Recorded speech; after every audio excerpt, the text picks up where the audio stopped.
Pastor Ron Cheddar, Grandview, Washington, Emmanuel Lutheran Church, with a special message for men and women who are missing March Madness. One of the things that my brother and I have done for years is make weekly bets on NFL games, March Madness. We go on then to NBA, to women's soccer, and then we take a month off and start all over again. Well, we did get through the NFL season. We actually saw games being played, but then all of a sudden things ground to a halt and there are no more sports.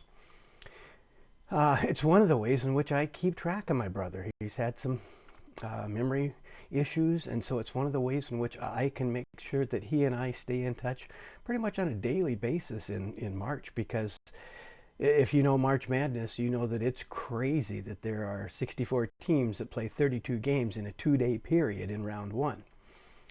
Well, how do we do that? Well, first thing to do, if you want to try March Madness, it is a crazy idea, but so far it seems to be working. Go to Google ESPN bracketology, and you will get a chart that has, I can't show it to you because it is copyrighted material, but on ESPN there's a guy named Joe Lunardi that's put together brackets. And so then I took the brackets and I put them on my own board here, and I've got East here and West, and then South and Midwest, showing all the teams that as of March 12th would have been the teams that started 5 days later had they started it. So the first thing I did then, we've got the 4 teams, or the 4 games up here, 8 teams.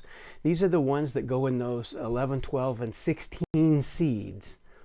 Well, how do you decide who wins? I wrote them down from left to right in no particular order. Then I have this wonderful dice cup, and I have lots and lots of color. That's kind of hard to do. They're going to fall, sure enough. Colored dice. Let's see if this will work. Well, not so much. Anyway, I rolled the dice. Each team got 4 dice, which means their minimum score was 4. The maximum score would be 4 times 6, or 24. The total score then became that team's score. For instance, well, let's see. Boston U got 14 points, and Robert Morris University got 6. Each, again, rolling 4 dice. Now, what happens if they roll a tie, which did happen when I did the UCLA Prairie View game? Well, roll them again. Keep rolling them until there's no more tie. That then filled out the 64 slots, or the remaining 4 slots of the 64. Then we're ready for round 1. Round 1 is played 4 games a day for 8 days in a row. How do we do it? Well, it needs to reflect the fact that the number 1 seeds worked really hard to be number 1. So if you are Kansas or Baylor or Dayton or Gonzaga, it should be mathematically possible for you to be beaten by a number 16, but it should be pretty long odds. So my son, who makes video games professionally, helped me figure out how to do this. A number 1 or 2 seed will always roll 9 dice, and 9 times 6 is 54, so the maximum score they could have is 54.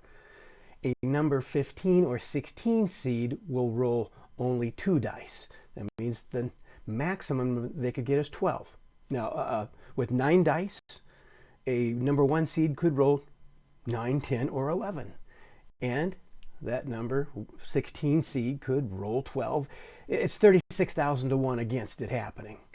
So we started off, and we did all 4 of the number 1 seeds. I took 2 games, my brother took 2 games.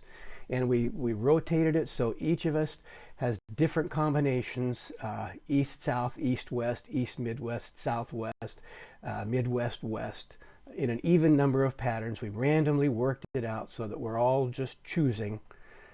And so far, we've just chosen based on odds, which is fine because, again, I say number 1 and 2 get to roll 9 dice. Number 3 and 4 get to roll 8 dice. Number 5 and 6 rolls 7 dice. A 7 and 8 seed rolls 6 dice. 9 and 10 seed roll 5 dice. 11 and 12 seed roll 4 dice.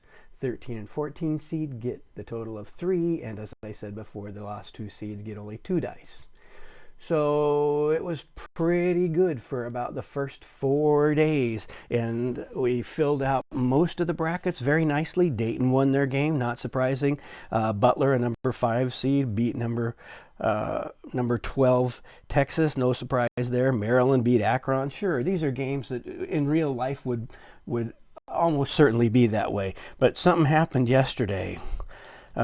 Michigan, number 5, rolled 7 dice and scored only 19 points. And wouldn't you know, Yale scored double boxcars, 4 sixes for 24, and upset. And number 12 Yale upset number 5 Michigan. And it was my team, so now my brother's ahead by 2 games.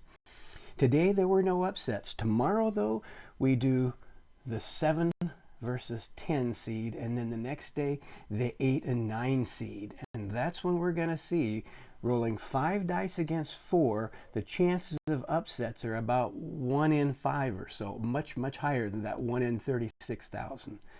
So that's how we do round 1. How do we do round 2? Well, stay in touch. We'll get there. Thanks.